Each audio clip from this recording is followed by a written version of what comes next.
and silent meditation.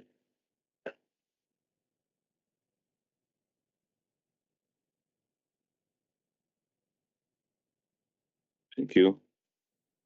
At this point, I would like to check if there are any apologies that we would like to officially register in the meeting. I will start with my team and then also for the department the same.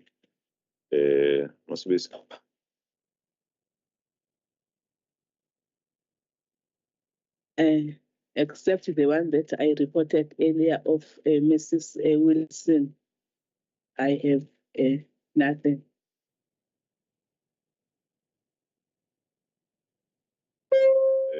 Honorable members, from your side, are there any apologies?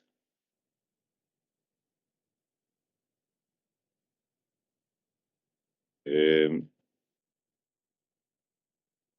is a member, honorable members, who is joining online, the Honorable Kize.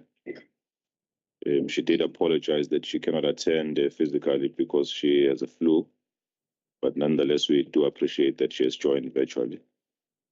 From the side of the department, MSc, HOD, are there any apologies that you wish to register? None. Okay. Thank you so much.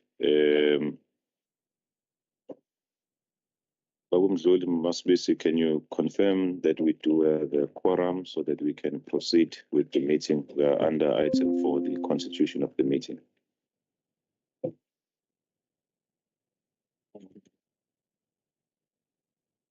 Good morning, Honorable Chairperson, Honorable MEC, and Honorable members, esteemed colleagues. Yes, Honorable Chairperson, we do constitute a quorum.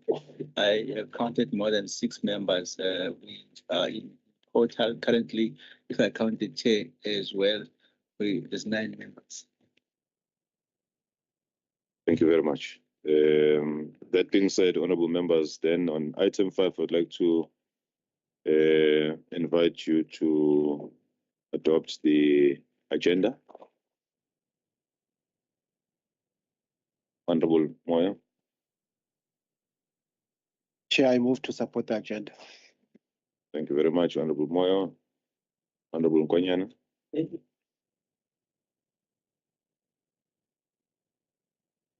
Thank you so much. The agenda has been duly adopted. At this point, honorable members, I will then respectfully invite the Honorable MEC Mtombeni to share his remarks. Good morning, Honorable Chairperson. Thank you for affording us this opportunity to your good self. The Portfolio Committee responsible for human settlements, revolutionary greetings to them. The technocrats that are responsible for ensuring that we drive the task of the legislature. In our midst, we have the HOD, the CFO, and the entire cohort that are going to present an outlook of what is currently happening in the department. I'm sure by now, Honorable Chair, you know that yesterday we had a serious engagement. We visited Konopia with the Premier, along with the Premier of KwaZulu-Natal, just to ensure that what we talk about, the length and breadth, I'm sure the reality has dawned in many minds that the 2022 floods caused a serious damage, which is why National has responded promptly. Even the National Treasurer has done something to that effect. We visited Konopia. The first phase by this December will be accommodating new 115 families into those completed houses. And we visited the site. They are busy. The earthworks are almost at the end of the day. That is 2A. And next year, December, we'll be finishing the project. 1,200 will be then accommodated, which is a critical for us. Konopia is a strategic antenna here because it is in the area situated in the Erythropolis area. I'm sure you know that it's very adjacent towards the airport, closer to amenities like malls and other shopping complex. Schools have been built and we are still going to design. So when we do the decanting purposes, we'll move pupils along with their parents, so it will be easier for that purpose. So I think we'll want to mention that it has been a critical matter, and we're glad that the media comments was very positive when it comes to that, and it's something that we must highlight. So it's something that we're going to do this by this December. It's one of the events as well, Honorable Chair, that we've been engaging with the Speaker. At last, she's saying that probably mega project and catalytic project, we can be able to invite the portfolio committee just to see at that, because our roles are not the same, but we do want to complement each other. By December, we'll officially invite the portfolio committee, and we're thinking the president will be blessing our shows. So it will be a major event where all the stakeholders, because it almost touched the entire cohort of the province of KwaZulu-Natal. So it is a critical phase. The working continued under previous administration to this current admin. When we launched this project in 2014, around 25 billion was projected to be invested in this catalytic project. So I thought I should start there. And the minister responsible for human settlements, Minister Thembi Smelane, will spend almost 4 days in the province of KwaZulu-Natal next week. So we are just also reporting official to our leadership as we play that oversight role. In the main, there was a backlog on the issue of title deeds and how it was done. So should be visiting strategic areas. And by now, many people are looking forward. We know that when you own the house, even after you have paid all the bonds, when you get the title deed, you then feel that, yes, I'm the owner of this. There is a sentimental value that is also with that process. We do want to ensure dignified living conditions for households affected by 2022 flooding disaster, as you know. And on the same bread, we'll be building construction of 100 double-story temporary residential units in Konopia Phase 1A. So that process is also a critical phase that is taking place. I know, Chair, we've been reporting this, and we will keep on reporting until it's achieved 100%. Tubalethu Mbulwane are amongst the major milestones. As we speak, as you go to Tubalethu, which is situated in King Gwechayo, it is currently under construction. There are certain phases that have been completed. The Premier has been there, Minister of Human Settlements have been there, and sooner will be in the completion of that phase. And on if you're coming from this side, on your right, there are those houses that has a problem of the issue of bulk supply. We did transfer some money for the post process of that, but the municipality is busy dealing with the issue of water, which is what is halting the project on our side, but we're proceeding what we are much doing on our side. We've also reached a consensus with Department of Transport as well. One department that they are busy developing and designing the roads. So I think that at the completion phase, there'll be money that is coming from the MIC at the level of the municipality that is going to be utilized. At Mbulwane, the HOD highlighted last time that the chair of the portfolio committee, Dr. Biel, has played a pivotal role. The construction is currently happening. We've finished a lot of already units. We do have a problem from the municipality because the issue of the supply of water is with them. So it's something that at the right time, it must happen, because you can't just allow and transfer people in the area that is not yet full complete. We are regarded as human settlements for those purposes. So it's something that we are reporting officially within the portfolio committee. We do have projects that are still not moving, 12 of them, and we are doing things, almost all of them. We could do out, but the mega one and the major one, which were catalytic project, are the Mbulwane and Tubalethu, which both have construction that is taking place on site. We reported, Honorable Chair, on the SCOA 5 to SCOA 6 migration that it did cause a hinter program for the department. In fact, for almost the entire province of KwaZulu-Natal, we were fully behind in some instances. Unfortunately for us, we were also affected as you know, that the norms and standards of education equated to 900 million. We don't have a problem of the cash flow as a human settlements department, but we are duty bound that as they contribute towards ensuring that they balance other departments, yes, will be affected. Let's say, for instance, that if we have 3.4 billion, it means at least monthly we are invoicing, or the invoices are getting almost equivalent to 300 million from Treasurer. But if Treasurer is only approving 1/5, it means that you're then going to pay Paul and deprive Mabaso this month, and next month you are paying Gokul. So that's the reality. So it's something that is beyond our control at this point. Yeah, I'm sure it is going to hit the nerve because it's a practical reality. The portfolio committee must know that, yes, we have not managed on the issue of accounts consistently as a result of that. But some of the problems have been addressed. I think the last month for norms and standard is the month of August. From then onwards, we think the project and the bottleneck will not have a problem. So I think, yes, there is a progress.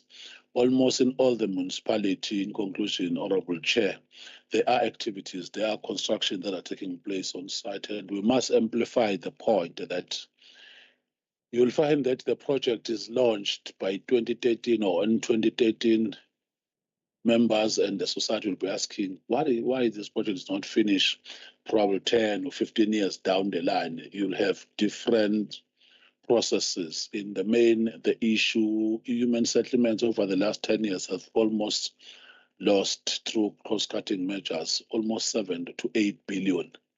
You'll plan, the business plan will be passed, and unfortunately on the implementation, you'll told that the only unit that you could do are these. So in terms of the quantum failure, those are the realities that we must expose for the portfolio committee to understand as we've started this process. So, which is why we are doing two things, tacit, tactical, in ensuring that we balance the situation, that some of the business plans we are not going to provide the provision of passing them before the amount is there or the budget is there.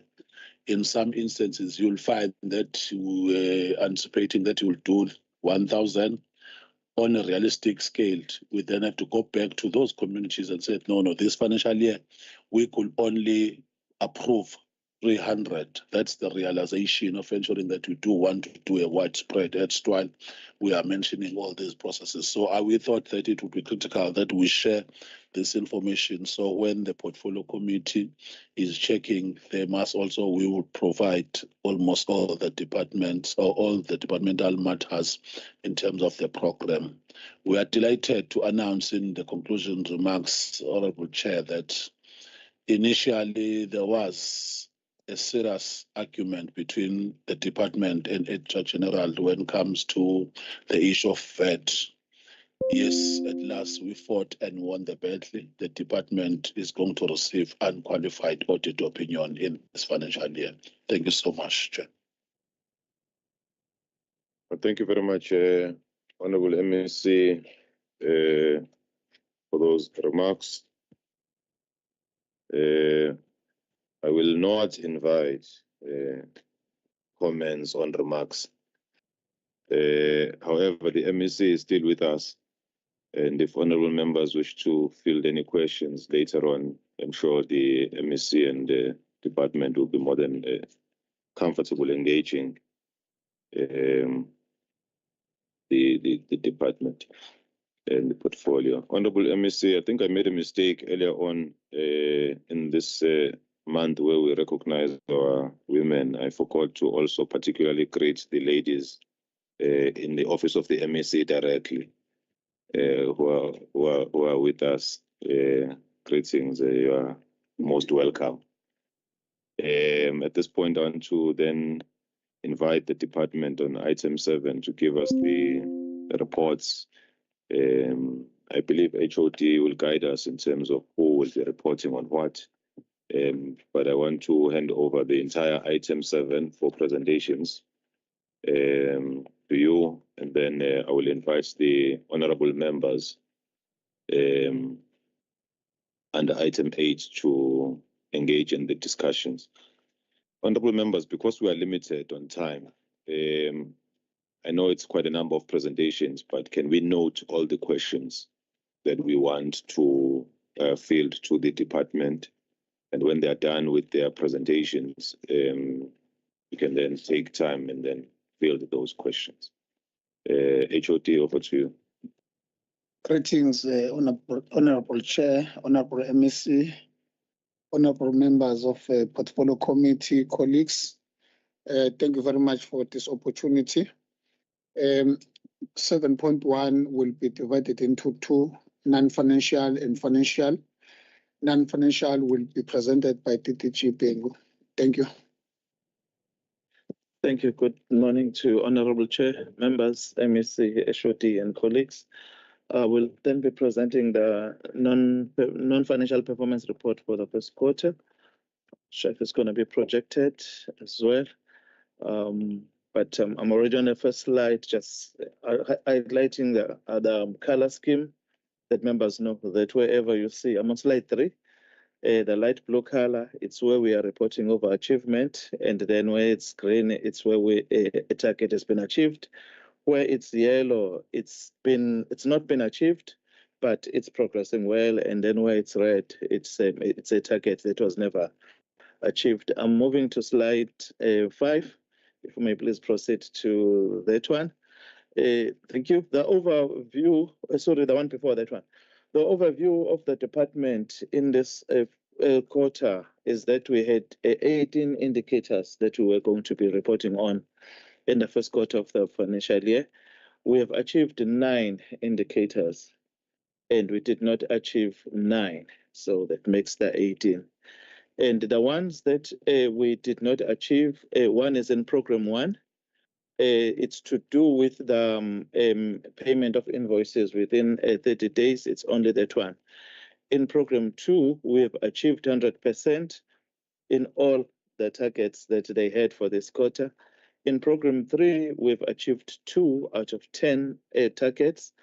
4 of the 8 non-achieved targets were at 57% in terms of progress. I'm just reporting this because it's got cost implications. Normally, the point is that if the target is not achieved, why is there expenditure? It's because work has been done up to 57% of the target. And although the overall target was not achieved, you're still going to have expenditure associated with that. Maybe in detail when I get to program 3, I'll deal with that.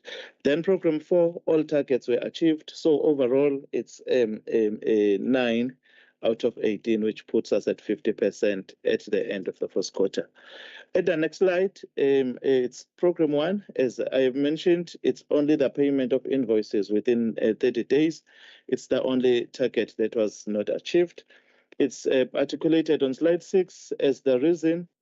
Basically, there was a technical error with BUS, and also there was not sufficient money in the account because of the money that had been transferred to the department was not sufficient to satisfy all invoices that were before us. And for that reason, then some invoices lived longer than 30 days in our system. I will not deal with the targets that were achieved. As I said, that is only this one to do with program 1. Program 2, mainly this time around, it's been driving consumer education, where the achievement is at 145%. It seems to have gone done very well on that one. I'm now on slide 9 on program 3, because that was the only one. On program 3, the 3 targets that were not achieved are to do with EPWP. Mainly monitoring and reporting associated with EPWP. I'll explain later on in terms of the basis of that. And then the last one that was not achieved drastically was on service sites, where we had achievement, maybe to these members again, where we hardly had achievement in the past, as was on the delivery of houses for military veterans. We were at 210%. On the first quarter target versus what we had set, and then also on the first home finance, we were at 111%. I will then get to some of the details of these targets, largely on EPWP and service sites. As I've mentioned, that first home finance, which is the next slide, was 111%, no issues to report. The whole of it was achieved. On slide 11, it's the first one where we are reporting a non-achievement, but for members, just to note that it's 58% on the actual delivery of houses. Because we had a target of building 2,704 houses, we did 1,556. We are then citing individual projects that made us not be able to achieve the exact delivery. I'm on slide 12, just highlighting the issue of service sites. On service sites, we've got two matters that I wanted to raise that caused us to fail on this one. Members, you were familiar with the matter of Shallcross. We appointed a contractor to go and build houses in Shallcross last year in July. And there was a community protest chasing away the builder, saying that they don't want these houses here. And even now, we are still in that stalemate with that community. For that reason, we are not achieving. Remember that if you build a house, you first must put infrastructure to deliver a service site. So it is causing us to fail, particularly in that project. We are still engaging, trying to get back there so that we can eventually get that project going ahead. Another one that affected us was in Utugela at Epangweni. There, it's mainly family members who are refusing to understand the subdivision of their own individual properties so that they can be serviced as two separate properties. They just say, this entire site. When you say no, but yes, but there are three sites. Can we then have them being provided with services? We are facilitating that discussion with the community. Yes, Pangweni. That is what has caused us to fail on that specific one. As I said on slide 13, military veterans. We this time around we seem to have covered on what we had set ourselves in terms of the delivery of units. Then lastly, on slide 14 in program 3, honorable members, here we lost many of our contract staff members whose task is to run collection of data that give us performance information on a PWP. Because they were contract workers, due to cost cutting, we were not able to retain them in the offices. And because we didn't have that staff, we were not able to report on project performance. And for that reason, then we ended up losing, even on APWP targets, because the entire data center was manned by contract workers whose contract came to an end, and then we were not able to recruit. So because of that information not being available, then all projects that are on the ground and then the capturing of project performance information affected our results. On program 4, two targets that were set, both of them were achieved. I'm on slide 15, largely on the number of units that were rectified at 690, and then also the units that were maintained were at 113%. That is all. If in the next two slides, it's just the conclusion. Thank you very much. I'll hand over to the CFO for the financial performance report. Good morning, Honourable Chairperson, Honourable Committee members, Honourable MEC, HOD, and my colleagues. In terms of the expenditure report, you'll just wait for it to be flighted. Okay, go to slide 3, please. In terms of our expenditure per fund allocation, onto our provincial equitable share, we were 99% spent in the first quarter. The Human Settlements Development Grant was 65% spent. The Informal Settlements Upgrading Partnership Grant was 76% spent. The EPWP grant was 37% spent, and the total was 69% spent. As for the year to date for the first quarter, we were sitting at 22%. We should be at 25%, and we'll explain some of the reasons for that shortfall. On the next slide, the equitable share will be explained in the detailed program analysis. Under the Human Settlements Development Grant, we had an under expenditure on this grant, and some of the issues that caused the underspending is, for example, in terms of one of our projects at eThekwini to Zuma D, there was a reconciliation process that was undertaken on service sites, and the expenditure is expected in the second quarter. In terms of the Inyoni bulk services at Mandeni municipality was affected by some local business forum that stopped progress, and they demanded to work on the project. We're currently engaging with the stakeholders in that project that are involved. The Danhauser public housing project, there were some delays because of the procurement of asphalting where the factory had closed. There was some flooding at a project in KwaZulu-Natal that caused damage to the internal services, and contractors currently busy rectifying that. Invoices on the next page. Invoices for Kwambili housing project could not be processed because there was a contract that was expired, and we're busy finalizing the process of the new contract. It has now been done. KwaZulu-Natal further NHBRC approval was delayed, and the contractor couldn't start work on that. It has since been approved, and the contractor is established on site. Further projects, there were disputes between the IA and the contractor on a realignment cost, and our legal services is assisting with resolving that matter. In the Donnery Road at eThekwini, the project is currently relocating beneficiaries to completed units, and construction is at a minimum because of this. This will be resolved in the second quarter. The Redcliffe Valley View housing project was delayed due to some beneficiary administration challenges at the eThekwini municipality. The municipality has fast-tracked this, and beneficiaries are now approved on the housing subsidy system. On the next page, the Etafuleni and Ntuzuma D projects at eThekwini were delayed because of the non-availability of services to connect to units. The municipality is in the process of appointing a contractor to install these services. At Riverdene housing project at eThekwini, it was delayed because the municipality is busy constructing the retaining walls, which will then allow completion of the units. In terms of our informal settlements upgrading partnership grant, the under expenditure on this is due to the issues of the KwaZulu municipality, which is progressing slowly. The agent was out of sight towards the end of the year. We also had some budget constraints in that project. The Sheffield housing project is awaiting environmental approval. The implementing agent is busy trying to fast track this process. At the La Mercy project, there were some land legal issues that stalled the project. The land availability agreement has not been reached, and the project couldn't commence with planning. Engagements with the municipality are ongoing to get the land legal issues resolved for the detailed planning activity to commence. I think Tubeletu, we mentioned the issue of retaining walls, and MEC and HOD spoke to that as well. The contractor is currently being appointed. In the next page, and the Inyoni bulk services, I spoke about this. It's a repeat. It's also affected the informal settlements upgrading program at Mandeni municipality. The next page on the EPWP grant.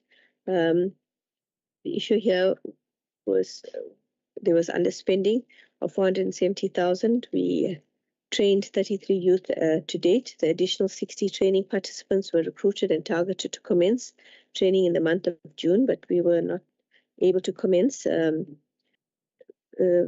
2 of the projects. This has had a direct impact on the spending on quarter 1, and the expenditure will improve in quarter 2 because we've now appointed 2 service providers. And there was a delay in the initial appointment because of non-responsive service providers, as well as incompleted documents from the service providers. So the recruitment process was delayed. It has been resolved, and service providers have been appointed, and the training has started in the second quarter.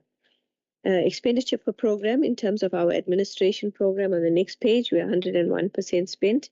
Program 2 was 92% spent. Program 3, 68% spent. And Program 4 was 50% spent. Overall, 69% spent. The next page, for Program 1 spending, there was some overspent of 38,000 Rand for an additional qualification that we needed to pay for one of our staff members who qualified. Goods and services overspent by 11,000 due to payments made for some interviews that we paid for the budget pronouncements, and we will be reviewing our projections. The next page, 12, there was an overspending of a small amount for motor vehicle license fee. We will review our projections on that. Transfers to households, 914,000. This is mainly due to an arbitration award in favor of an official who left the department, and some staff exit costs for retirement and expiration of contracts.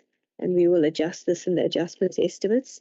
Machinery and equipment, there was a delay in receiving Vodacom invoices, and they were received at the end of July. Program 2, some compensation of employees. There was overspent by 75,000 due to the wage increments, which was slightly under projected. We will review that. Goods and services, there was underspent because we made provision for software licenses and maintenance for an Argus online system, which was paid for under Program 1, and we will adjust these in the adjustments estimates. We are also continuously implementing the cost-cutting measures on travel and subsistence, so we've had some savings here. Staff exit costs for 3 contract workers, also we overspent on that. Program 3 on the next page, the administration costs of 1.6 million rand, mainly due to posts that were vacated, so we underspent on these. We've had to freeze these posts because of the restructuring process we're undergoing, as well as to curb our our budget on our equitable share because of cost-cutting measures and the budget cuts that we've experienced. So we've enlisted the posts that will not be filled. We are trying to manage that with using other staff members and also doubling up on some of the managers' tasks. Financial interventions. In terms of Program 3, the financial interventions, we mentioned some of the programs that delayed our spending in the Stridge Bank and Newcastle. The issue has now been resolved, and then there were some delays in the appointment of contracts of employees whose contracts expired at the 31st of March. The Office of the Premier still needs to approve those, and in some cases we are not renewing, and we will be rationalizing our costs. There were some delays in the payment of invoices for structural engineer at eThekwini. The invoices weren't submitted on time. Chairperson, on page 16 and 17, under incremental interventions, as well as page 18, the explanations are repeated, so I'm not going to be going through them. On page 18, under Program 3 on social and rental interventions, there was an underspending on our social and rental interventions for the Bush Lebear 2 community residential unit because of the project being closed because of the dispute between an implementing agent and the contractor on alignment costs. And I spoke to this earlier, saying that our legal services are assisting to resolve this matter. On the next page 19 on rural interventions, I've already discussed some of the projects that underspent on this. One of them was Timber Housing Project, where we are busy finalizing a memorandum of agreement, and it was delayed because of the submission of beneficiaries listing to the department. And then on the allocation of the 2019 emergency disaster was allocated under this category, and we will adjust this in our budget adjustments period. And Program 4 on the next page is also a repeat in terms of the projection for the audit costs and wage increments. It was overspent by 630,000. And then on the EDBS, we had an issue with our interface tables, which I mentioned previously, that we have a data system that is run by our National Human Settlements, and that program needs to interface with the BAS system. This matter is completely out of the control of the department, but that matter has now been resolved, and the invoices will be paid in the current quarter. Property maintenance, there were delays in the rectification at Madadeni in respect of the removal of 770 asbestos units in Shallcross due to delays in the finalization of the project preparation. That will be resolved in the second quarter.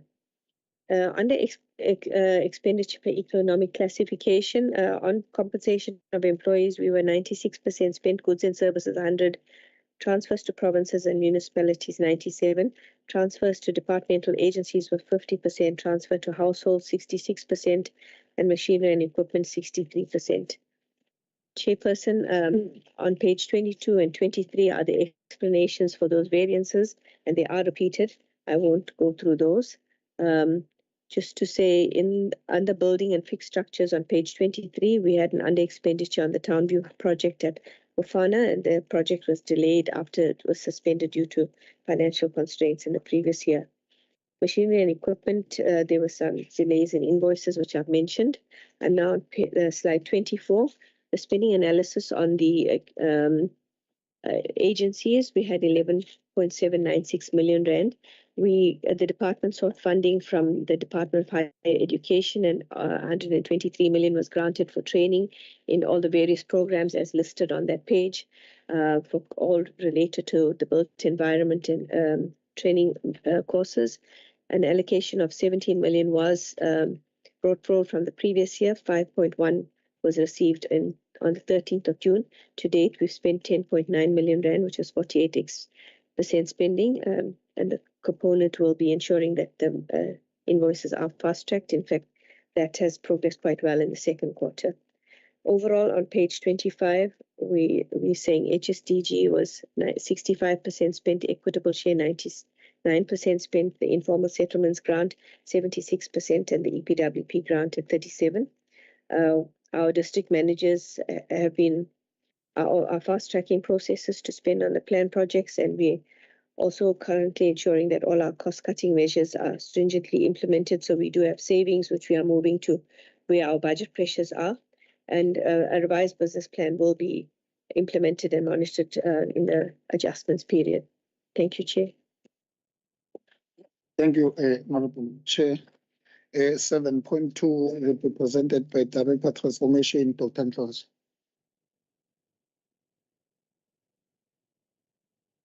Thank you, HOD. Greetings to you, Honorable Chair, Honorable Members, Honorable MEC, colleagues. I will move to slide 4 in terms of the SMMEs that have benefited from the procurement spend of the department.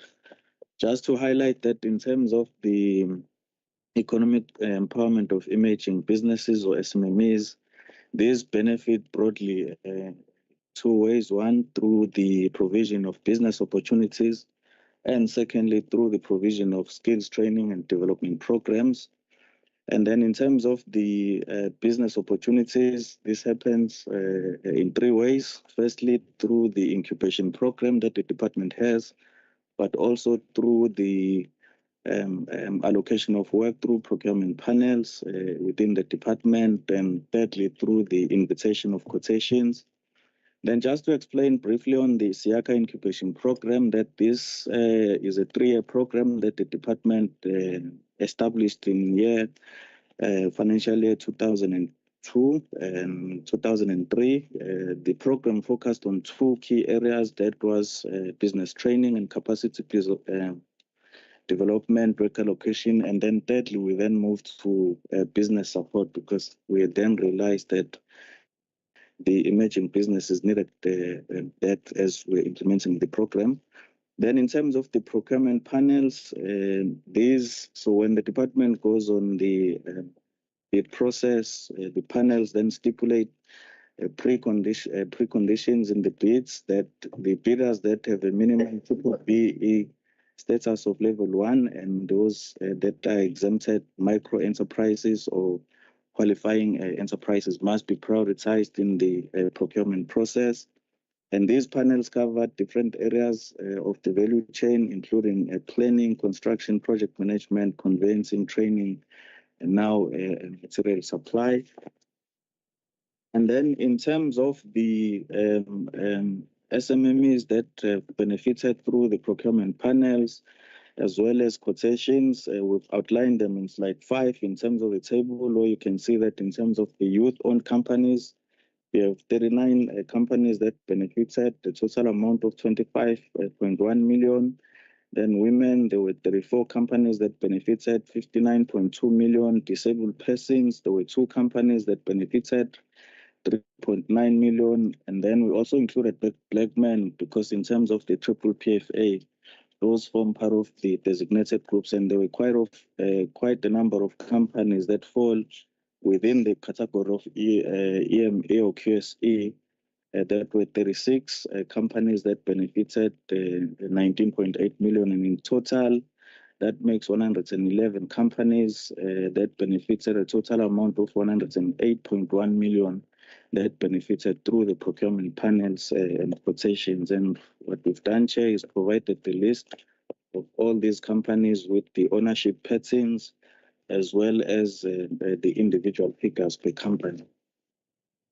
Then moving to slide 6, in terms of the SMMEs that benefited through the incubation program, we have outlined the companies that benefited in the year financial year 2003, 2004, as well as 2004 and 2005 financial year.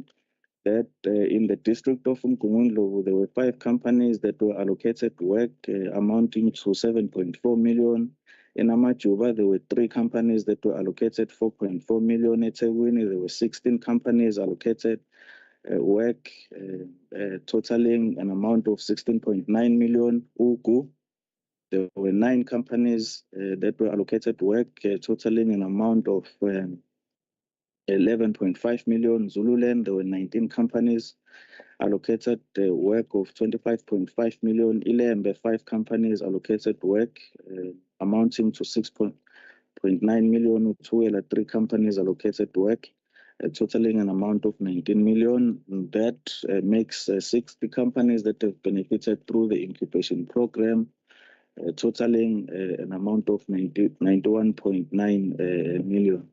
I must just share that these companies that have benefited through the incubation programs are companies that fall within the CIDP level 1 to 4. Then in terms of business training, I'm now moving to slide 7. We then, as part of capacitating companies between those CIDP levels, started a program that provided soft skills. And as you can see, it was on a qualification on construction contracting because as part of business growth, we wanted the companies to then enter into the next phase of bidding for procurement panels. And in terms of the targets, we've outlined them that in 2021 we trained 50 companies and we're working with the National Home Builders and Registration Council. So there was no cost that was associated or that was incurred by the department. And then in year 2022, we then trained 120 companies that were part of the incubation program at the total amount of 7.5 million. In 2023, we trained 200 companies with a total budget of 9.4 million. We had budgeted or targeted to train another 200 companies sometime last year, but because of the budget cuts, that did not happen. And then in terms of the areas where we've been training companies on soft skills, we've outlined those. And just to name a few, that we then look at issues of how to develop a business plan, issues around being sustainable and resilient entrepreneur, issues on site administration, as well as business finances, which is obviously an issue, but also on matters of construction contracts, because we want these companies to be in the construction space, and then also on matters around health and safety, as well as HR principles. Thank you very much, Jukri. Thank you, Honorable Chair. CFO will take the next one, which is 7.3. Thank you, Chair. Chairperson, we have provided this list of contractors and developers for a period of 5 years, and it's quite a lengthy list. It has been submitted to the Portfolio Committee. So I would like to just table that, and if there are questions on it, we'll respond to those. Thank you, Chair. Thank you, Honorable Chair. The next one will be presented by Chief Director, Sustainable Human Settlement. Chief Director, Planning, Mr. Khoza. Morning, Honorable Chair, members, MEC, colleagues.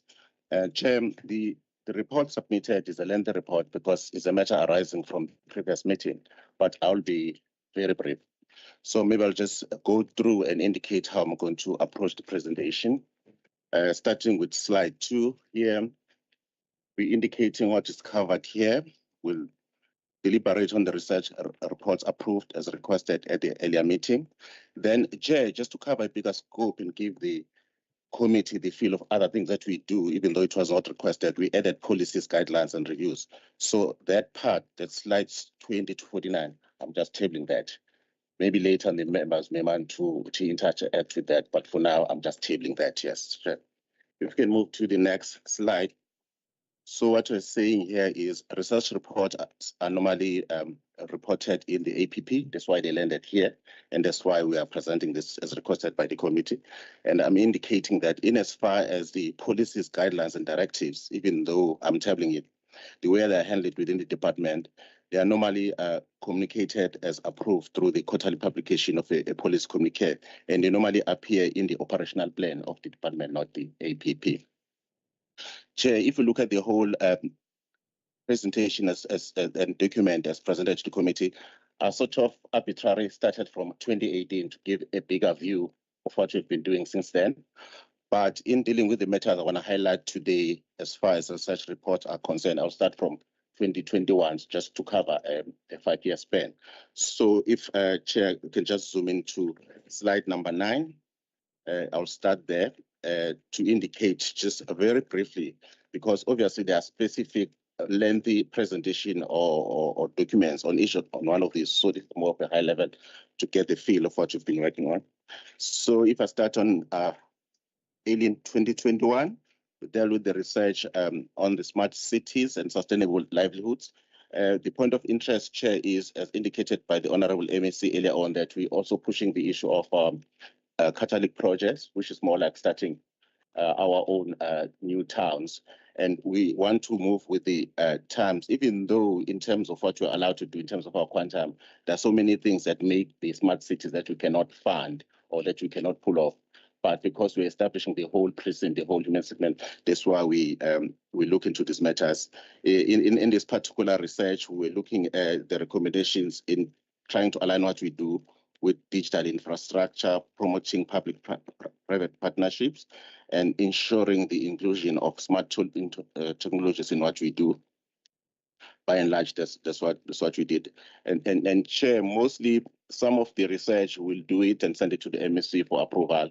If there's something that we can extract that will align with what we do as approved in terms of the Housing Act, we carry on with that. Where it's beyond our mandate, we deal with it at the level of the province and make sure that the other state departments, they come to the party. So that's the issues of smart cities and sustainable livelihood. You can move to the next page. The members will appreciate that that was around the era of COVID. So we had to go out there and see how COVID is affecting what we do. During this era, housing delivery was severely impacted due to shortages in construction materials. Projects were halted because of those levels of shutdown. There were workforce restrictions, and the completion and delivery to beneficiaries was affected. So we're looking at that. It was just the first take in how the COVID is affecting what we do. By and large, Chair, that was that, and to see if maybe we can extract anything from this to try and tailor-made the work that we're doing on site. Moving to slide 11. Here we're indicating we doing research, feasibility of implementing alternative building technologies. Chair, here, time and again, we do have requests or suggestions to look at alternative technology in terms of what we do. Obviously, even though technically we have tried this and we know where it works, where it doesn't work, we don't sort of turn a blind eye. We constantly, every other 3 years, look into if this can work or it cannot work. But up to now, we can safely say, while there is a place for ABT, it cannot at this stage be mainstream because nothing can beat brick and mortar at this stage. You know, especially the kind of customer that we're dealing with the entry customer. The alternative technologies are a little bit complicated with terms in terms of wear and tear and so forth. But we're constantly looking to see what is in the market. And then for interim measures, also like the disaster, we do employ the cheaper type of ABT in dealing with that. So that's the research. If you move to slide 12. Again, we had to do a follow-up on the COVID to see, because this was April 22 now, to see what has happened since our earlier investigation. And then this report mainly tracked interventions, especially in informal settlements and peri-urban areas, because also we involved with the issues with the other departments like agriculture to try and ease up the effect of COVID in this area. So we're just looking at it was more like a post-factor kind of research. So that's the research that we did there. If we move to slide 13, this was more of an internal research to look at the red tape, because there's a lot of red tape in what we do. We work with municipalities, we work with implementing agents. So we're looking at our process flow to see what kind of activities that are affecting what we do. Mainly the study highlighted the challenges in terms of silos in operation, unclear roles, and insufficient staffing. And obviously, arising from that, we extracted from that to try and improve our processes. But we had to do research so that you can always check on how we are doing. Looking to slide 14, sorry for the interjection. I think in the main, the request for the research report by the honorable members was so that they can actually see what this research culminates into. And the honorable members do appreciate that you have prepared this quite a comprehensive and detailed report. And they do have that report that was shared with the honorable members. Perhaps what I'm going to suggest is that instead of straining you to present all the research findings, would actually allow the other colleagues to continue their presentations. And similar to what the CFO did with that comprehensive list of projects, if the members then have questions on any of the research that has been commissioned, then they can come in to probe further. But I will afford you a minute to just sum it up. Thank you.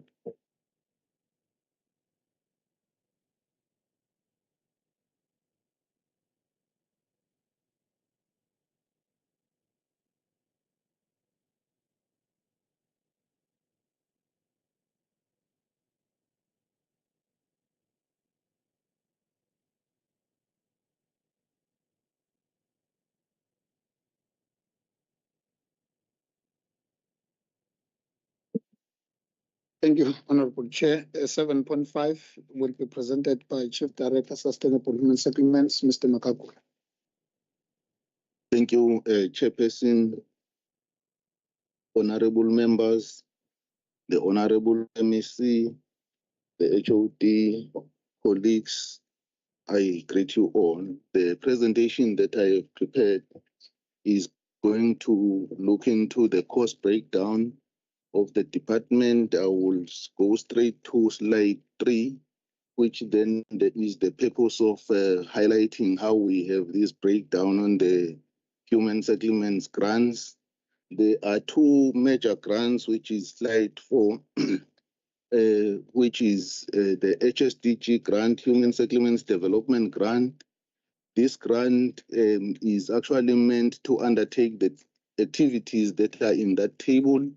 The first activity being the construction of the BNGs, the planning, the rectifications, mainly of pre-1994, which is highlighted there as B, then project management, property management of municipal services and rates, property management under CRU and social housing, capacity building, and especially the municipal accreditations, the subsidy section which deals with the first home finance, the operational capital grant.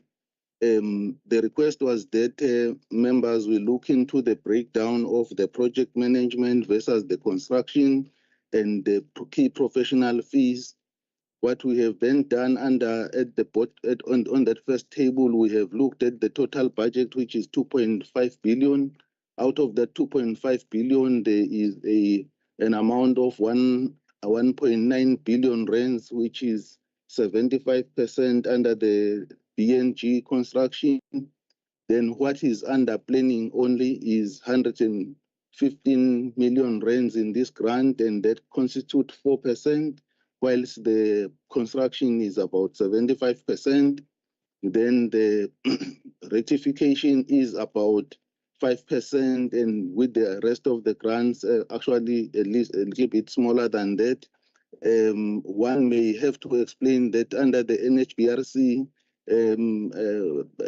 figure, what is mainly done there is to enroll the houses with the NHBRC, so that then they could then have the inspections on these houses that we are doing. And the first home finance is mainly where the beneficiary buys a home, and then the professional fees that are there are not counted under the construction part. And the CRU, we are then building those, so there will be construction, there will be professional fees relating to that.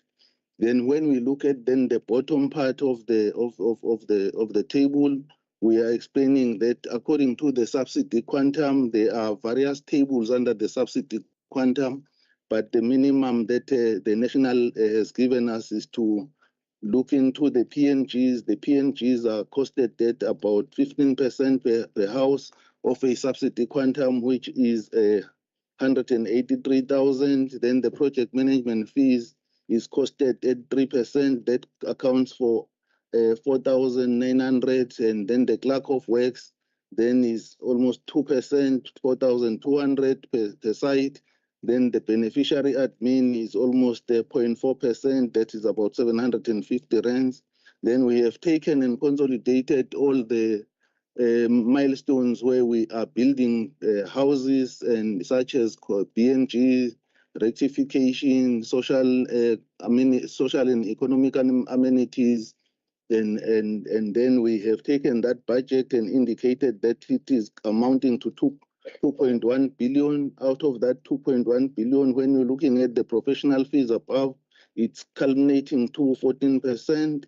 That goes to approximately 306 million rands will then be attributed to the professional fees on the construction of a human settlements program. Then slide 5 deals with mainly the grant as well. The second grant, that is the major grant that we are getting, which is the UISP. Out of this grant is allocated 508 million rands, and out of that there is money relating to planning as well, which is amounting to 98 million, and that counts for 19% of the grant. And there is bulk funding, where we are trying to support projects that require bulks, such as reservoirs, rising main, bulk bus routes, and etc. Land acquisition, and there is also operational capital budget as well as in servicing of the internal infrastructure, such as water services, VIPs, and etc. And out of these, the professional fees that we are using, we are utilizing at a minimum of 9% for the professional fees and designs.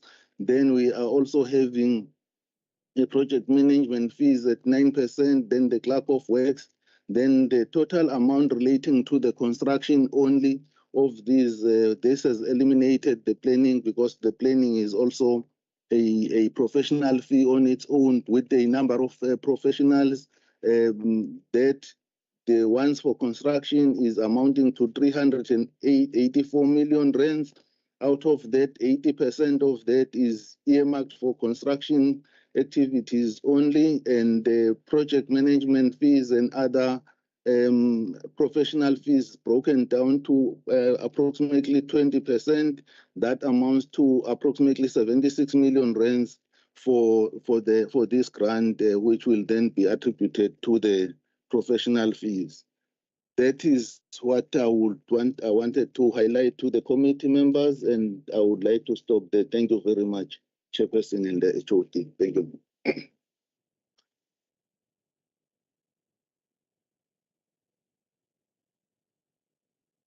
Thank you very much, HOD and your team, for the presentations.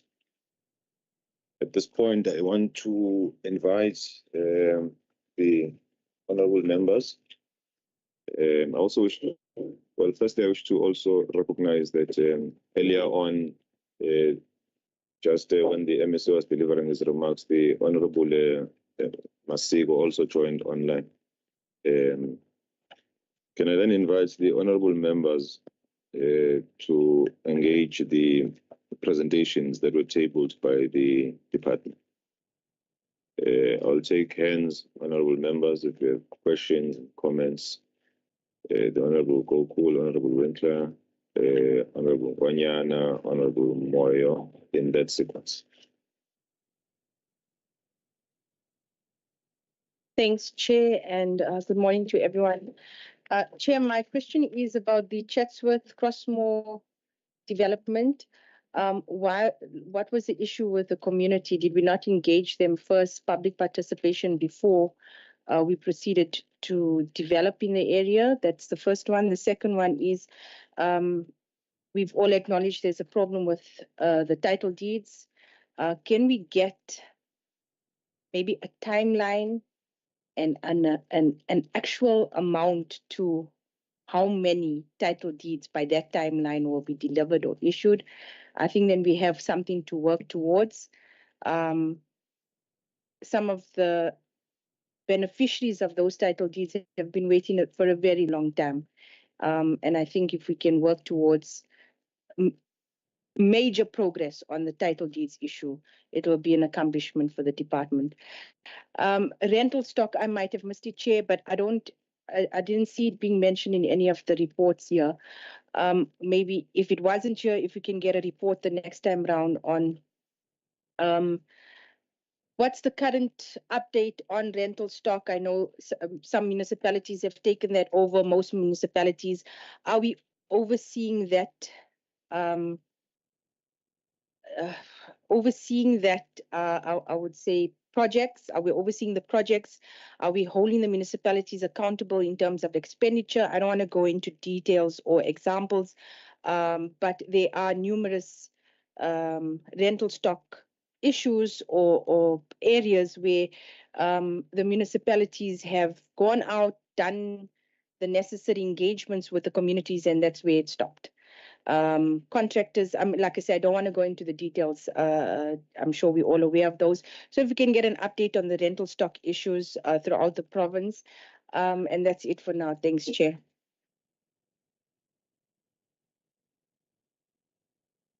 Thank you, Chair. Just three brief questions. The first is about the 37% spent under the EPWP and an account of that. Gross underspending. Then the dissolution of the KZN Housing Fund, please some clarity and an update, I think an update on that. And then a list of the forensic investigations that are either still undergoing or ongoing or have been concluded for the 24-25 financial year. And then the underspending from the HSDG and ISUP grant, why there's been large underspending under these grants for the quarter. Thank you.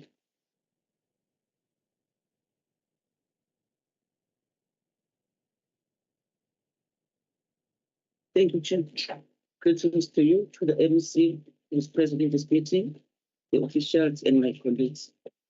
Chairperson, I just want first to thank the MEC for the report he tabled to us here about the Konyonga area and people there that they are going to get what they want very soon. It's a very good job, Chairperson. I hope even other places to demonstrate the same. Because I understand maybe we're still having 21 victims who don't have houses at this point.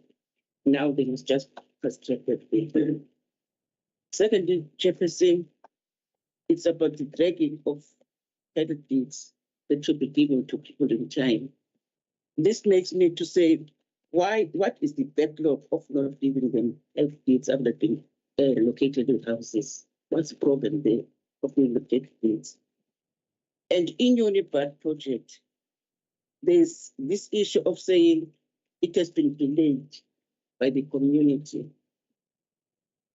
What makes the community to delay this issue? Because I think it's their property.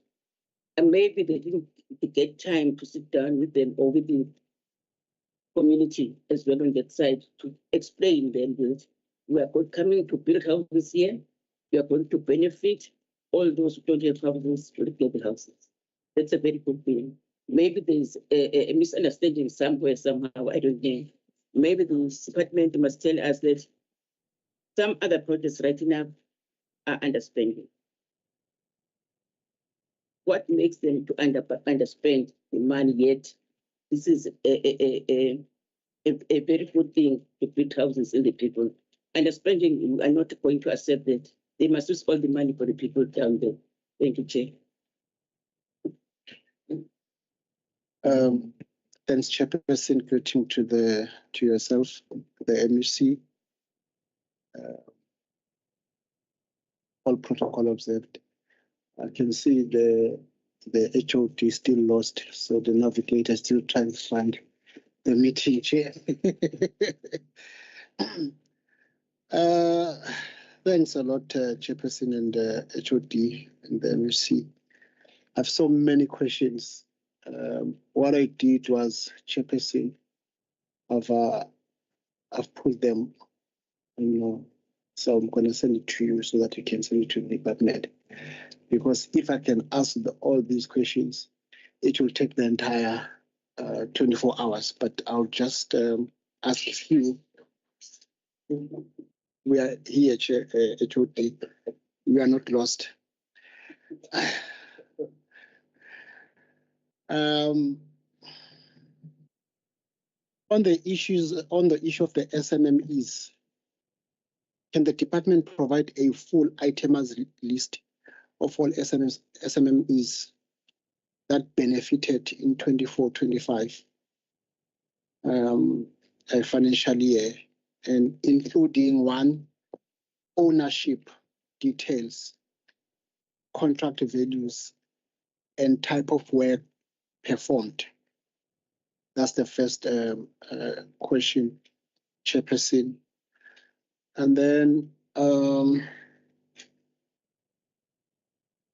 probably for now, let me end there. I'll come back to the second round, Chair. Yeah, before the department responds, Honorable, but I'm not sure if you saw this report. There's a report with the companies 2024-2025. Okay, you may respond, colleague. Thank you. Honorable Mkhize, my sincere apologies. Yes, I remember you did raise your hand quite a long time ago. Please come. Thank you very much, Honorable Chair, and greetings to the MEC and the department, honorable members, greetings. I think one has gotten an answer on into yasethuba lethu, Chair, which I had wanted to check, but on the opening remarks or on the remarks that were made by the MEC, I think I got a bit covered when they say that they are going to be launching or opening phase 1 next month. I, however, just have one question. I think in the last meetings that we have been having, we have been discussing the issue of yes, we assist flood victims, we build them houses, new houses. Some of them, we put them on temporal structures. But what is it that the department is doing deliberately to avoid a situation where people continue to build on wetlands, where people continue to build on land that is not sustainable and that will not survive under severe weather conditions?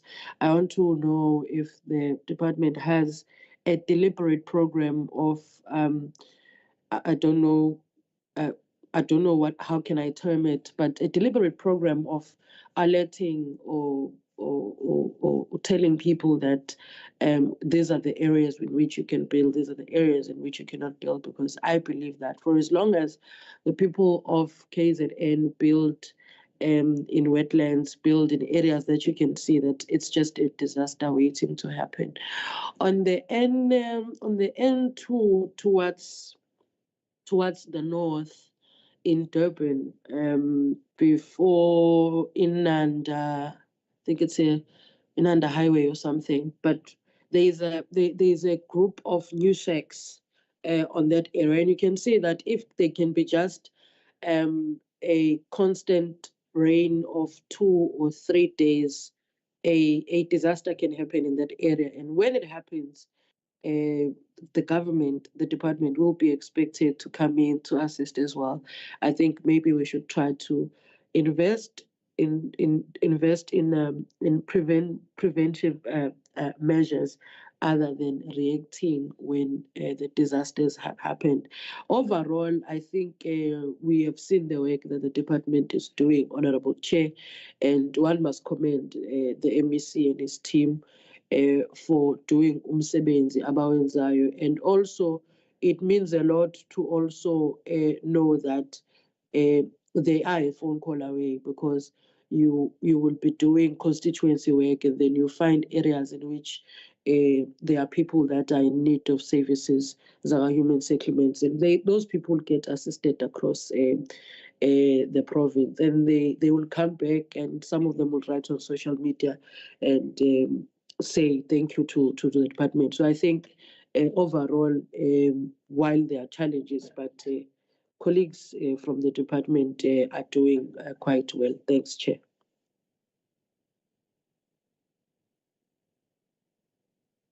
Thank you so much, Honorable Mkhize.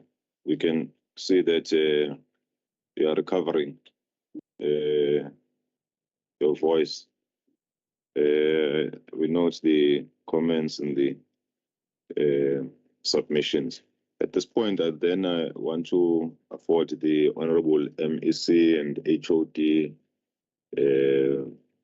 to comment on the issues raised. Thank you so much, Dr. Abiela Mkazumkulu, for affording us this opportunity. I'm just going to address principles, and where there are gaps, the department is just going to come. On the issue of principle, on the issue of title deed, Honorable Chair, it's fair to reflect that the department took a resolution at some point in time that the municipalities will be the processing, ensuring that after Master's Office approach them, we are together going to launch it. So it's something that we must check. I guess we make this for something. One year ago, I got it into the head. We receive somewhere.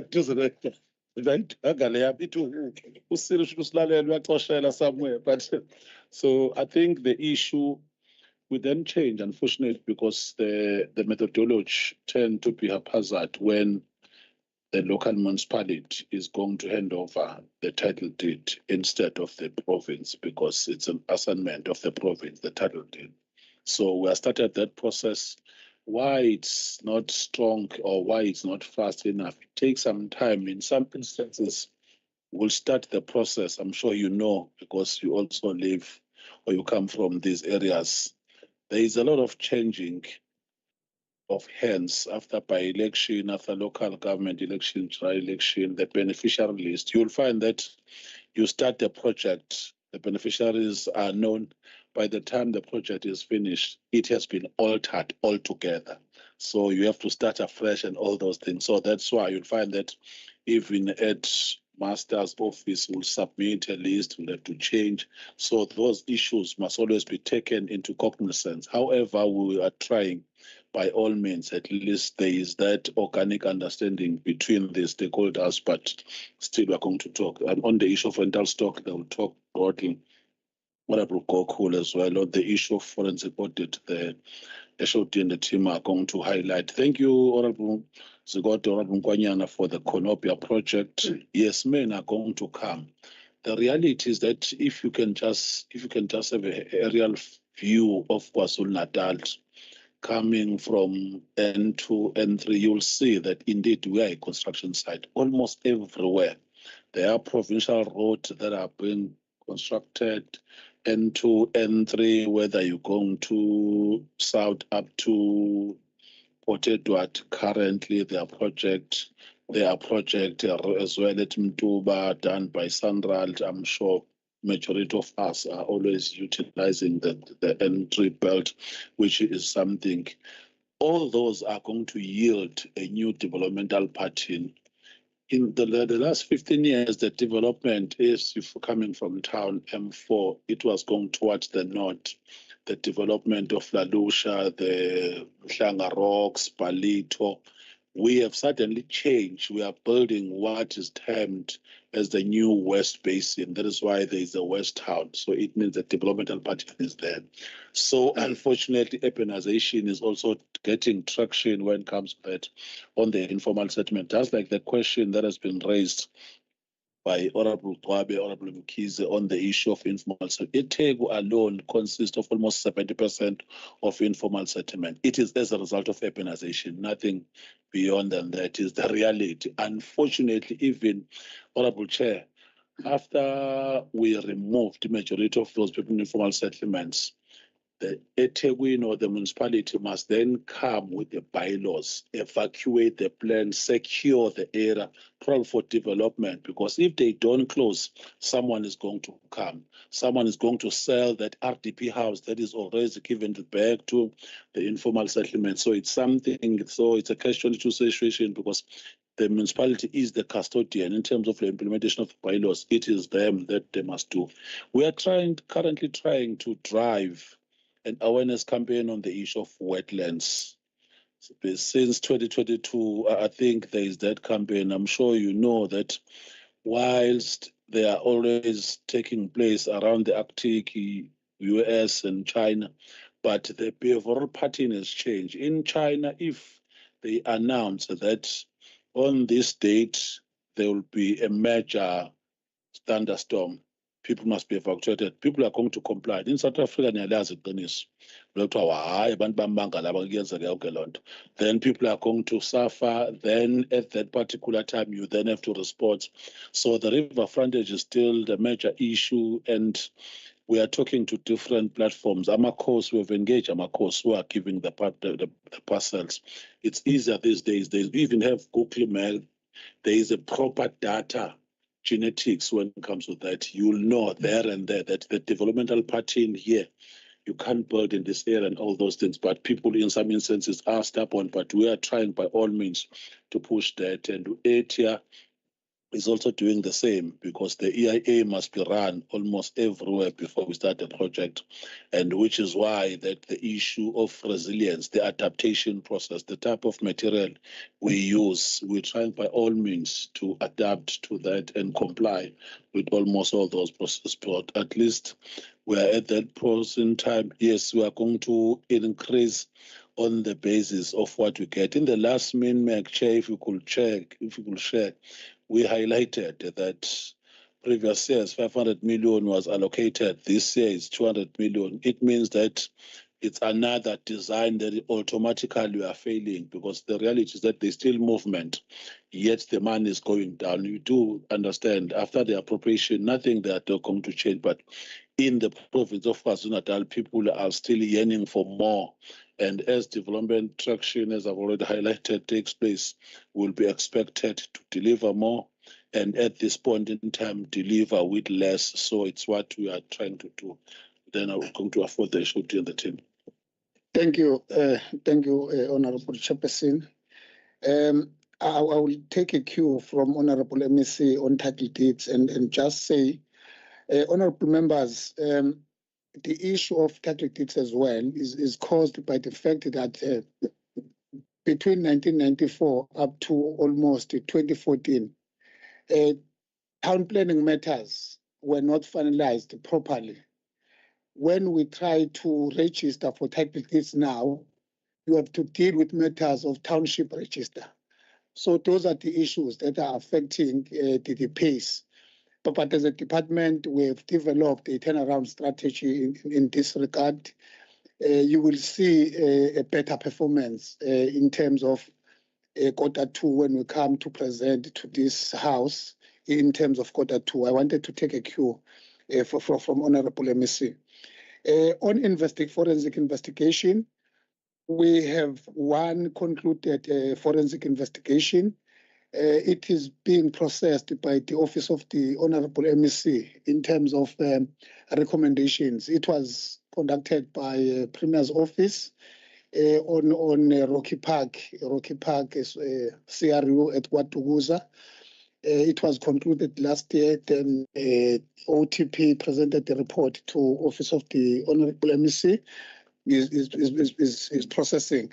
So on issue of a Chatsworth, it is not about a consultation. It's about not in my backyard. I personally led a team from both the department as well as the Tegwini municipality. We engaged with Committee of Chatsworth for almost 4 hours. Issues that they raised had nothing to do with what we wanted to do. They raised service delivery issues. We then said to them, we are going then to persuade a Tegwini leadership to go to Chatsworth to deal with matters of service delivery because they had nothing to do with what we intended to do. For example, in those two sites, they will deliver not more than 85 houses. Now, they were saying our infrastructure is constrained. If you bring these houses, you are going to compound the problem that we have. We're saying to them, no, only 85 houses, not more than 85 houses. So your problems cannot be compounded by only 85 houses. And they raised a number of issues, even the issue of the park, which in terms of the land use, the area where they said that this is our park is not rezoned as a park. So I would say, in a nutshell, it's not about consultation, it's about not in my backyard.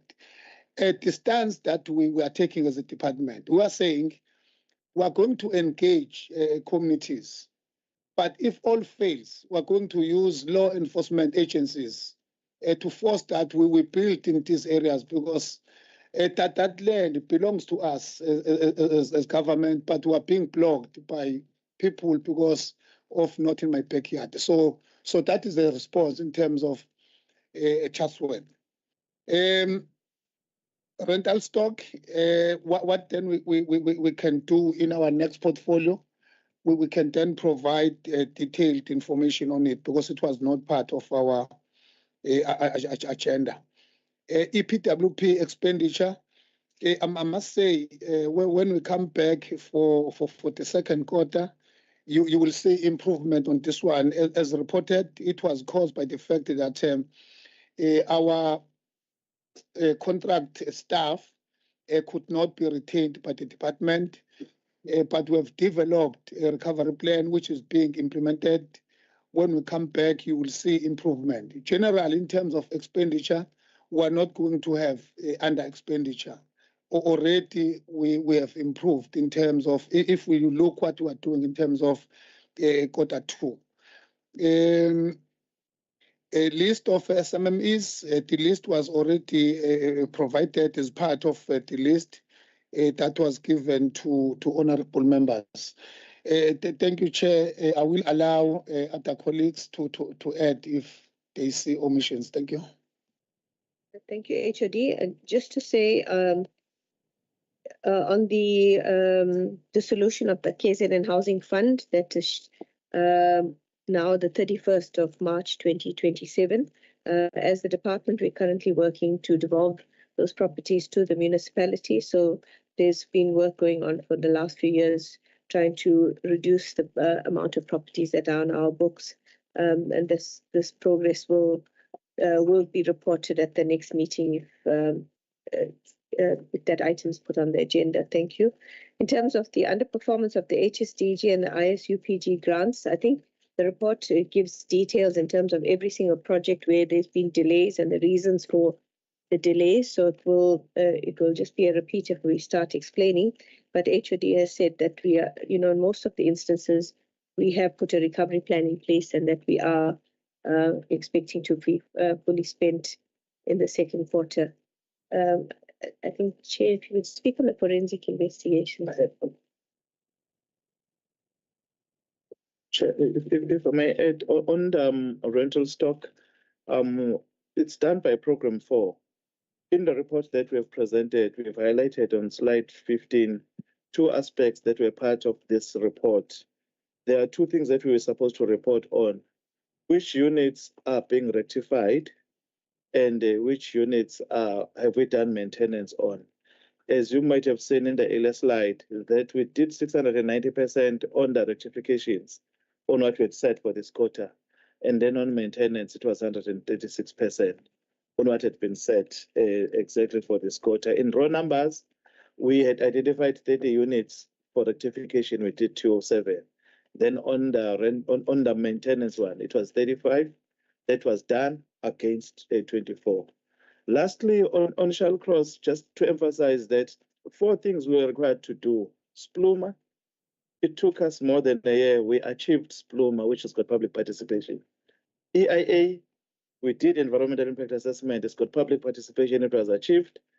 Traffic impact assessment, it was achieved. Then the matter went to the municipality for a decision. The committee still said that, no, the municipality's decision is wrong if it says this development must go ahead with statutory approval. Because later on, maybe members of this committee will ask us, why did we appoint someone to go and build in Shell Cross if there was a resistance? It's because we had government approval, in this case, eThekwini Metro approval, that we can build there, having done all necessary processes. Then they said, no, there are potholes in the area, there are no schools. The Department of Education says that no, but the schools are under-enrolled. They want to close some of them down. So, and then lastly, they said, okay, out of these 85 houses, give us 10 houses, local members. We said, fine. Then we came back with the HOT. They said, no, move it to 20%, which is now 16 out of 85 houses. We then said, it's fine. Okay, 20 now, meaning the flood victims are only going to get about 60 out of 85. Local members get 20. Then they went back to the potholes and the school to say there are no sufficient schools here. Don't build. So that's why we are not building. But the reason maybe we are emphasizing it in this meeting, in case we are litigated, that we have appointed a contractor in July last year, and the contractor went on site and he was chased away, and up to now, the contractor can't build. There might be litigation associated with that. And when you ask us why maybe we have such expenditure, which might be seen as maybe wasteful, it originates from that aspect. So what were we going to get there? It was going to be the service sites when we put infrastructure, and then later on the houses. The last part, maybe if I can go through it, ePhangweni, where there was the community now decided that no, where the honorable member is asking, did we have sufficient consultation? The ePhangweni community is towards Loskop. They're already living in that area. It was church land, actually. And by Batati means in Njengesizulu. But it's a formal development. When we then say, no, it's subdivision, we're going to put services and so on, they want to stick to the old Umuzi setup, not the formal setup of a site. And we had engagements with them earlier on, but that is what had caused resistance in us not achieving service sites in ePhangweni. Thank you.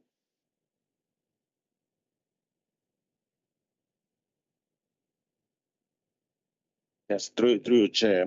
Maybe, Chair, while the issue of as a matter of principle was covered by Honorable MEC and HOD, Honorable Member wanted to know whether we have a precise plan and timelines in terms of the title dates. So we can share, we do have that, Chair. It was earlier requested by the Cluster Audit Risk Committee. So what we'll find there is all these title dates, they will be at any level among these milestones. It's either land legal, township establishment, transfer, beneficiary verification, professional activities, or dispute resolution.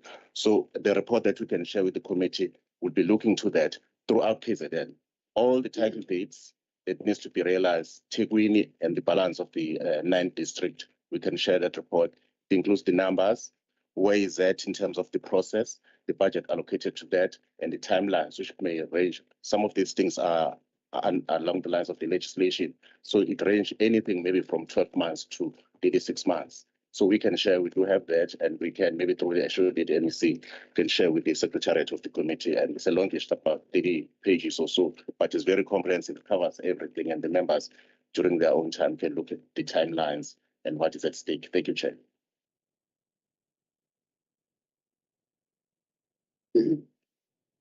Thanks, Chairperson. HOD, I have few questions. One, there's a report that says thousands of actually serviced sites, yet in 25-26 progress section, water reticulation and sanitation regulation shows zero completion. Is that true? And then if it's true, do we call that upgrade or serviced? And then number 3, there's a peak of about 5,590 serviced sites in 21-22, but now only 506 in 24-25 and 882 for 25-26 to date. What explains this sharp decline despite the ongoing budget and even greater need for informal settlement upgrades? And then last one, the category C relocations. The category C settlement high risk relocated required. How many actual relocations have been done in the last 3 years? What is the current living condition of people who are still in high risk areas? Have funds meant to relocate been used for other purposes? Thanks.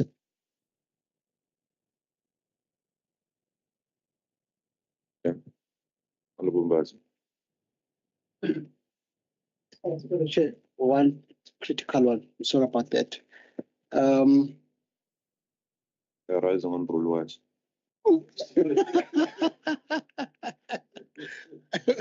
Yes, proceed.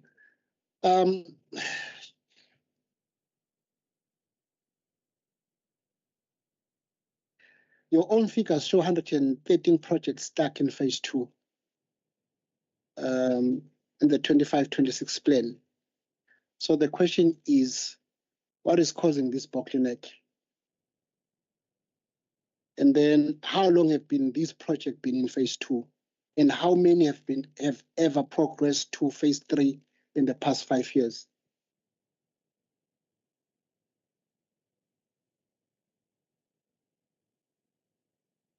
Thank you.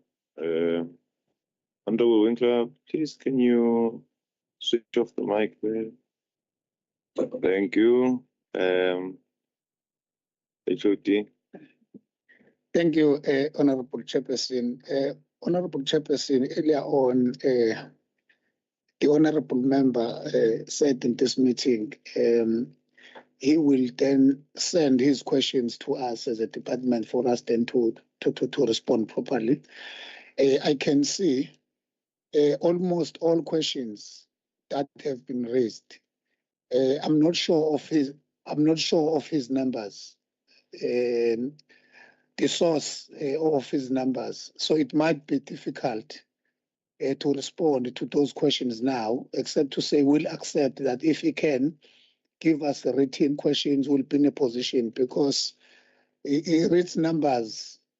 Most of them are not part of our report. So that will be my request, the Chair. We'll respond to his question entirely when he submits to us. Thank you. Honorable Moyo. Chairperson, I'll definitely do that. Thank you so much.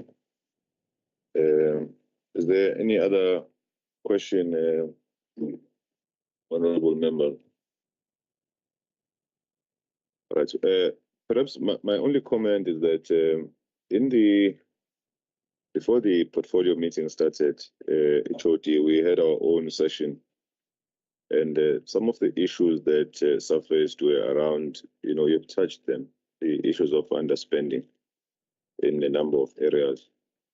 I think generally the expectation probably in our next portfolio meeting is that we would have seen a change in that trend. The MSC would often say that, in a province such as KwaZulu-Natal with so many, service delivery issues, definitely underspending should not be the tone with which we address our issues. So we hope that in the next portfolio, we'll see a change in that particular trend. Other than that, I think it brings us to the end of the items that involve the department. However, the members of the portfolio are required to remain behind because there's an item that is squarely for the portfolio, just one item. Thank you so much, MEC, for your attendance and the entire department.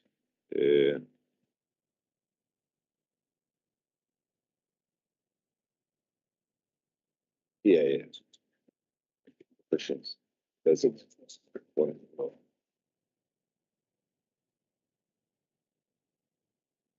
Are you? There's nothing.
Honorable members,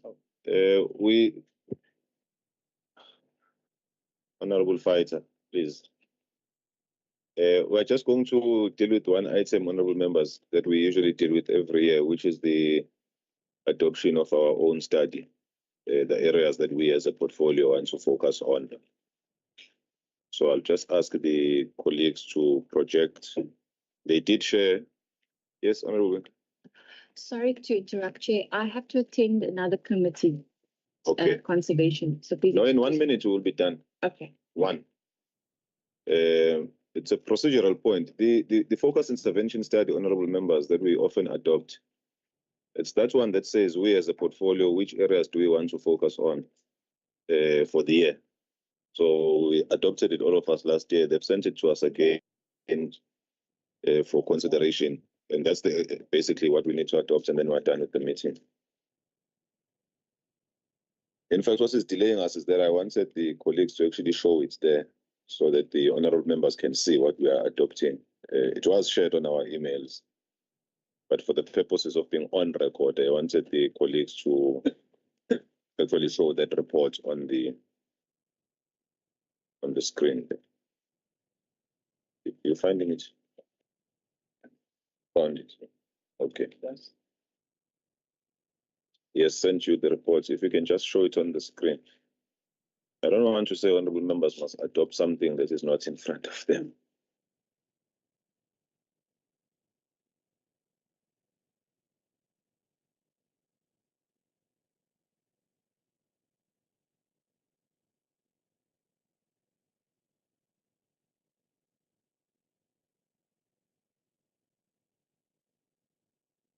Sorry for the delays, colleagues. I know it's a Friday. Even the Honorable Mamgonyan is rushing somewhere.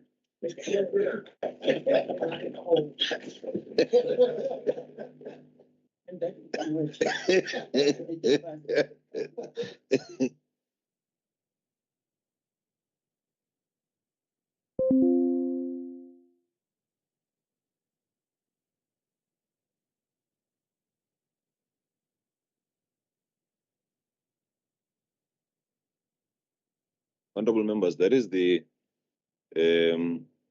focused intervention study. Essentially, the thematic areas, the focus areas that we have been discussing since last year. And our research team compiled it for us again with a particular focus on the projects that have been stalled, projects that have not been moving around King Zechwayo that we visited, around eThekwini, Amajuba, and Ubud districts. If you can just go quickly through it, go down, Olani, my brother.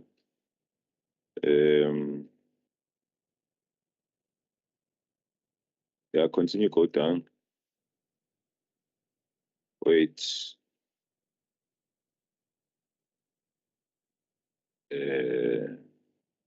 Yeah, it's the same one that we have on our emails. You can continue going down.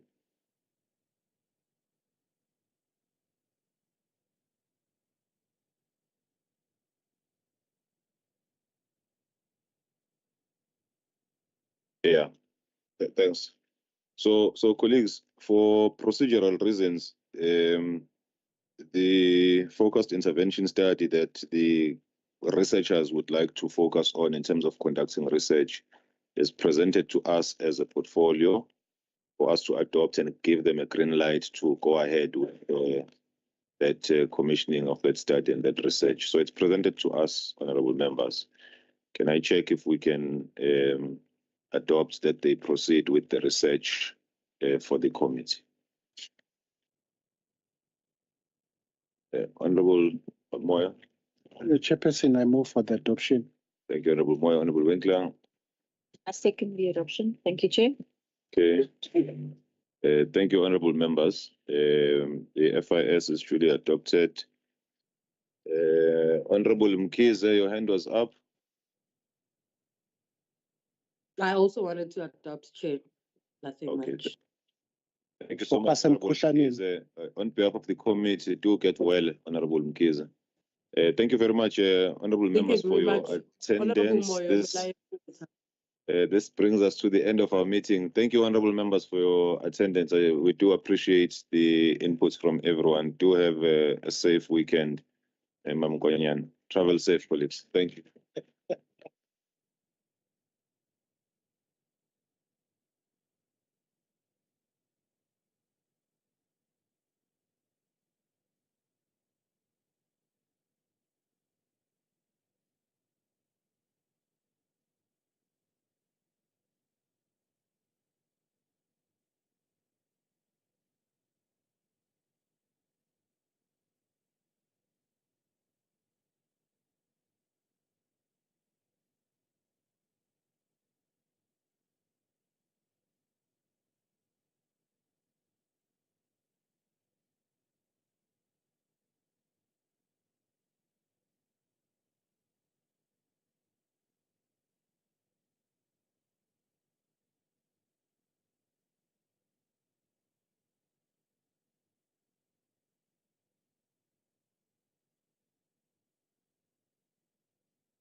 you.